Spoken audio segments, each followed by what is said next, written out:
आज आपल्याला बघायचं आहे सिमिलर ट्रायंगल्स म्हणजे समरूप त्रिकोण. तुम्हाला पूर्वी झालेला आहे, फक्त आता आपण रिव्हिजन करायचं आहे. बघा, in triangle A B C and D E F, if angle A congruent angle B congruent angle E and angle C congruent angle F and A B upon D म्हणजे संगत बाजूंची गुणोत्तर A B upon D is equal to BC upon EF is equal to AC upon DF.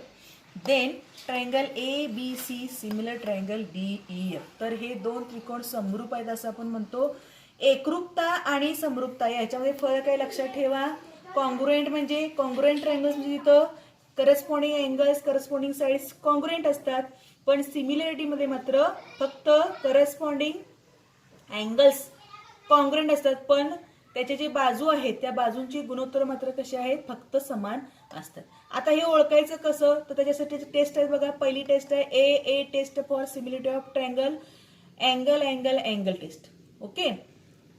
In triangle ABC and triangle PQR, if angle A congruent angle P, angle B congruent angle Q, angle C congruent angle R, then triangle ABC similar triangle PQR by A test. आता याचाच दुसरी taste आहे, मी यात दिलेली नाही, पुस्तकात आहे, तुम्ही ती लिहून काढायचे. ए टेस्ट म्हणजे जर दोन कोण फक्त एकरूप असतील तरी सुद्धा हे ट्रायंगल्स त्या ठिकाणी सिमिलर असतात. म्हणजे त्रिकोणाच्या तिन्ही कोणांच्या मापांची बेरीज ही 180 अंश असते. मग दोन कोण एकरूप आले की तिसरा कोणी आपोआप एकरूपच येतो. म्हणून ए टेस्ट सुद्धा बऱ्याच वेळेला ए टेस्टचा त्या ठिकाणी सिमिलर ट्रायंगलसाठी वापर केला जातो. नेक्स्ट टेस्ट आहे बघा, SAS test for similarity of triangle, side angle side. If in triangle KLM and RST, KLM angle congruent angle RST and KL upon RS is equal to LM upon ST, then triangle KLM and triangle RST are similar by SAS test, side angle side test. आणि last test आहे बघा, S test, side test of similarity of triangle. In triangle PQR and ZYX, if PQ upon YZ is equal to QR upon XY and P equal to PR upon XZ. फक्त त्रिकोण उलटा केलेला आहे. हा त्रिकोण असाच आहे, फक्त हा उलटा आपण करून दाखवलेला आहे. त्याची एकास एक संगती कशी आहे बघा, PQR ZYX. हा, then triangle PQR similar triangle ZYX by S test. Okay. आता आपल्याला बघायचं आहे प्रॉपर्टीज ऑफ सिमिलर ट्रायंगल्स. पहिली प्रॉपर्टी बघा, रिफ्लेक्सिव्हिटी म्हणजे परावर्तनता. Triangle ABC similar triangle ABC म्हणजे प्रत्येक त्रिकोण हा स्वतःशी समरूप असतो. जसं तुम्ही मागच्या वर्षी प्रॉपर्टीज ऑफ कॉन्ग्रुएंट सेगमेंट बघितले त्याप्रमाणेच हे आहेत. दुसरे आहे सिमेट्री, सममितता. If triangle ABC similar triangle DEF, then triangle DEF similar triangle ABC. पहिला त्रिकोण दुसऱ्या त्रिकोणाशी समरूप असेल तर दुसरा त्रिकोण पहिल्या त्रिकोणाशी समरूप असतो. आणि तिसरी प्रॉपर्टी आहे ट्रान्झिटिव्हिटी, संक्रामकता. If triangle ABC similar triangle DEF and triangle DEF similar triangle GHI, then triangle ABC similar triangle GHI. पहिला त्रिकोण दुसऱ्या त्रिकोणाशी समरूप आहे, दुसरा त्रिकोण तिसऱ्या त्रिकोणाशी समरूप आहे, तर पहिला त्रिकोण तिसऱ्या त्रिकोणाशी समरूप असतो. ओके.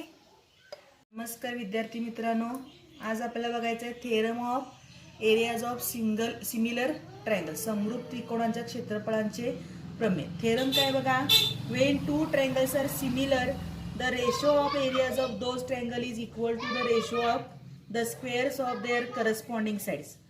म्हणजे जर दोन त्रिकोण समरूप असतील तर त्या दोन्ही त्रिकोणांच्या क्षेत्रफळांचं गुणोत्तर हे त्यांच्या संगत बाजूंच्या वर्गांच्या गुणोत्तरा एवढं असतं. तर गिवन बघा, triangle ABC similar triangle PQR, AD perpendicular to BC, PS perpendicular to QR. Prove आपल्याला हेच करायचं आहे. Area of triangle ABC upon area of triangle PQR is equal to AB square upon PQ square is equal to BC square upon QR square is equal to AC square upon PR square. आता proof बघा, आपल्याला area of triangle ABC upon area of triangle PQR is equal to BC into AD म्हणजे corresponding base and height यांच्या गुणोत्तर एवढे आहे QR into PS. हे फक्त मी असं मांडलेलं आहे BC upon QR is into AD upon PS, ह्याला म्हणा विधान 1. आता बघा इन ट्रायंगल ABD, कुठला ट्रायंगल घेतलेला आहे बघा, ABD अँड PQS. आता इथं बघा दोन्ही ट्रायंगलमध्ये angle B congruent or equal angle Q हे आपल्याला पक्षात दिलेलं आहे. त्यानंतर angle ADB equal to angle PSQ is equal to 90 degree. Okay, म्हणून सो हे angle ABD similar triangle PQS by AA test. Okay, आता या करस्पॉन्डिंग साईडच्या रेशो इक्वल येणार आहे. AD upon PS is equal to AB upon PQ, ह्याला म्हणा विधान 2. बट आपल्याला पक्षात काय दिलेलं आहे, but triangle ABC similar triangle PQR म्हणून त्याच्या करस्पॉन्डिंग साईडचे रेशो इक्वल येणार आहे. AB upon PQ is equal to BC upon QR, हे आपलं येणार आहे, ह्याला म्हणा विधान 3. ठीक आहे, विधान 1, 2, 3 काय म्हणते बघा, AD upon PS is equal to AB upon PQ आणि विधान 2 म्हणते AB upon PQ is equal to BC upon QR.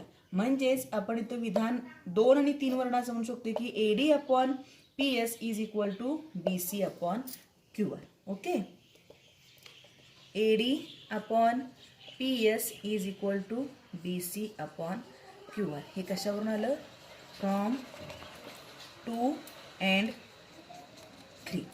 आता हेच मी इथं किंमत घालणार आहे.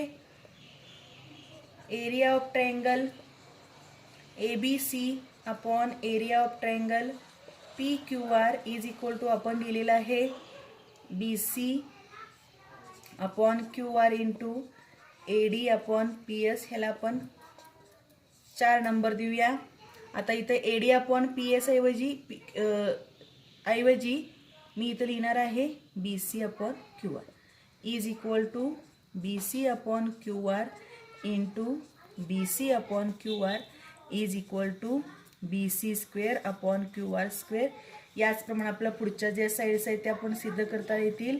AB square upon PQ square is equal to AC square upon PR square. Okay, या थेरमचा वापर करून तुम्ही